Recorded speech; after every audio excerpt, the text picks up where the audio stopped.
Shalom, kami dari kelompok 1 akan menjelaskan mengenai kitab Yosua, Hakim-Hakim, dan Rut. Sebelum itu, kami akan perkenalan dimulai dari sebelah kiri saya.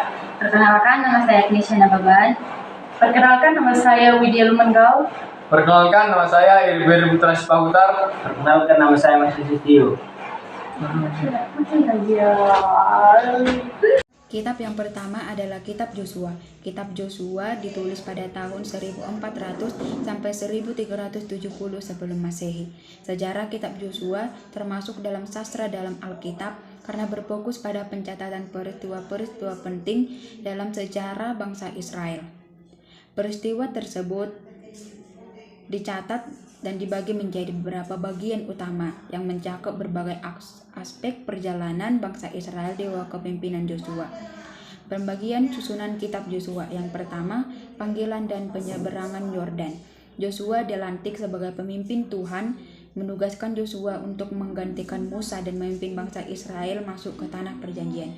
Yang kedua, penaklukan tanah Kanaan. Kejatuhan tembok kiri setelah bangsa Israel mengikuti perintah Tuhan. Yang ketiga, pembagian tanah Kanaan. Tanah Kanaan dibagi di antara suku-suku Israel sesuai dengan perintah Tuhan. Peringatan dan wasiat Yosua. Yosua mengingatkan suku Ruben dan Manisi yang tetap menetap di seberang Yordan untuk tetap setia kepada Tuhan. Tema utama kitab Yosua adalah kemenangan bangsa Israel atas musuh-musuhnya dan pemilihan serta pembagian tanah perjanjian. Baik, di sini saya akan menjelaskan latar belakang kitab Yosua dan pesan moralnya.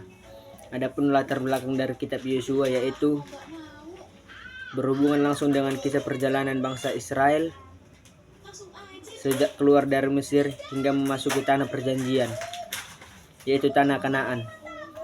Kitab ini mengisahkan penerus Musa, Yosua yang diangkat oleh Tuhan untuk memimpin bangsa Israel setelah kematian Musa.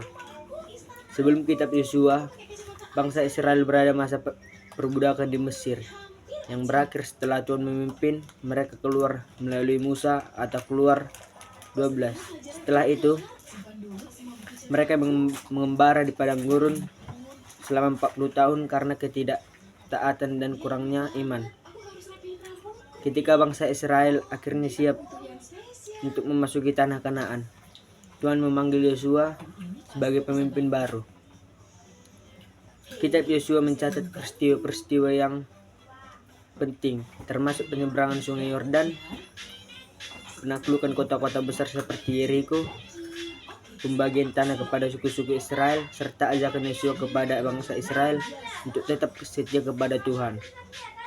Secara keseluruhan, latar belakang kitab Yosua adalah tentang pemenuhan janji Tuhan kepada bangsa Israel dan penetapan mereka di tanah perjanjian.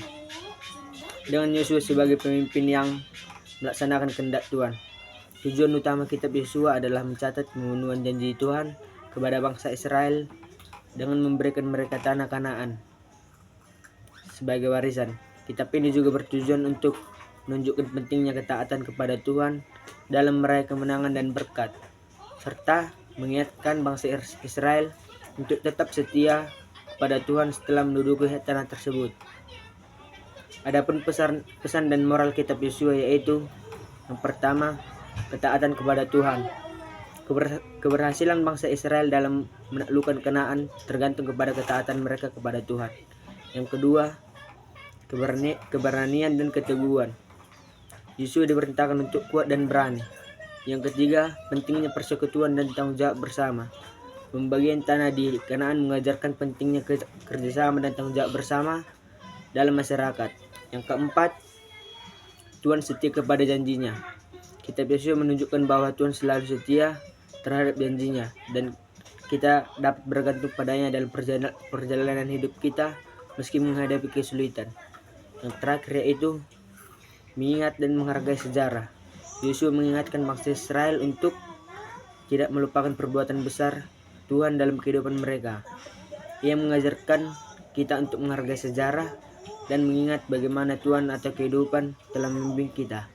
Sekian penjelasan dari latar belakang dan pesan dan moral dari kitab Yosua. Terima kasih. Kitab Hakim-Hakim. Isi dari Kitab Hakim-Hakim meliputi suatu periode waktu yang panjang yang dimulai setelah kematian Yosua dan berakhir sebelum tampilnya Samuel dan penobatan Saul sebagai raja dengan waktu sekurang-kurangnya 410 tahun. Kitab Hakim-Hakim ini mencakup sejarah pada transisi antara zaman perunggu akhir dan zaman besi awal. Di Palestina saat itu masih menjadi negara kota yang relatif kecil dan independen. Orang-orang Kanaan tinggal di daratan rendah dan pesisir, dan orang-orang Israel di perbukitan. Mereka relatif bisa hidup tanpa gangguan dari bangsa lain. Isi utama dari kitab Hakim-Hakim ini yaitu mengisahkan 6 hakim-hakim utama dan perjuangan mereka melawan para raja negeri tetangga yang menindas orang Israel, termasuk satu kisah Abimelek, seorang pemimpin Israel yang menindas umatnya sendiri. Ada 12 hakim-hakim yaitu Otniel, Ehud, Sanggar, Deborah, Gideon, Tola, Yoir, Yefta, Abon, Simpson, Elon, dan Ebjan. Tema dari kitab Hakim ini yaitu kesetiaan Allah dan siklus ketidaktaatan Israel. Penulisan yang benar dalam kitab Hakim-Hakim dengan huruf kapital yaitu kitab dan Hakim-Hakim. Catatan kita ini dimulai ketika bangsa Israel sudah menempati tanah Kanaan, yaitu tanah yang dijanjikan oleh Allah bagi mereka, tetapi mulai menyembah ilah-ilah asing, bukannya Yahweh Allah Israel, dengan orang-orang Kanaan yang masih ada di mana-mana di antara mereka. Tujuan kitab Hakim-Hakim ini yaitu menunjukkan siklus dosa, hukuman, pertobatan, dan penyelamatan Israel, serta pentingnya ketaatan kepada Allah. Kitab Hakim-Hakim termasuk dalam jenis sastra sejarah teologis. Pesan dari kitab Hakim-Hakim ini dapat kita simpulkan yaitu selalu setia kepada Allah agar hidup kita diberkati. Jangan mengandalkan kekuatan sendiri, tetapi percayalah pada pertolongan Tuhan. Terima kasih. Baik, di sini saya akan menjelaskan tentang kitab Rut. Kitab Rut diperkirakan ditulis sekitar abad ke-10 hingga ke-5 sebelum Masehi. Latar belakang kisah dalam kitab Rut adalah perkawinan Levirat dan penebusan tanah yang jelas tidak sejajar pada masyarakat modern saat ini. Perkawinan Levirat atau bahasa Latin Levir berarti ipar laki-laki. Dijelaskan dalam Ulangan 25 ayat 5-10, apabila seorang laki-laki di Israel kuno meninggal dan belum memiliki anak laki-laki, maka kewajibannya terletak pada seorang penebus atau bahasa Ibrani Goel, yaitu kerabat terdekatnya, dengan mengawini janda tersebut dan mendapatkan anak laki-laki, supaya namanya tidak terhapus dari Israel. Titik balik dalam kitab Rut adalah akal Naomi yang membujuk Boaz supaya menerima kewajiban tersebut, meskipun Boaz sebenarnya kerabat jauh. Tema kitab Rut, kesetiaan, kasih, dan penyertaan Allah dalam hidup umatnya, serta pentingnya penebusan dan pemulihan melalui hubungan yang penuh kasih. Tujuan kitab Rut menunjukkan kesetiaan, kasih, dan penyertaan Allah dalam hidup umatnya, serta menggambarkan konsep penebusan dan pemulihan melalui hubungan yang penuh kasih. Terima kasih.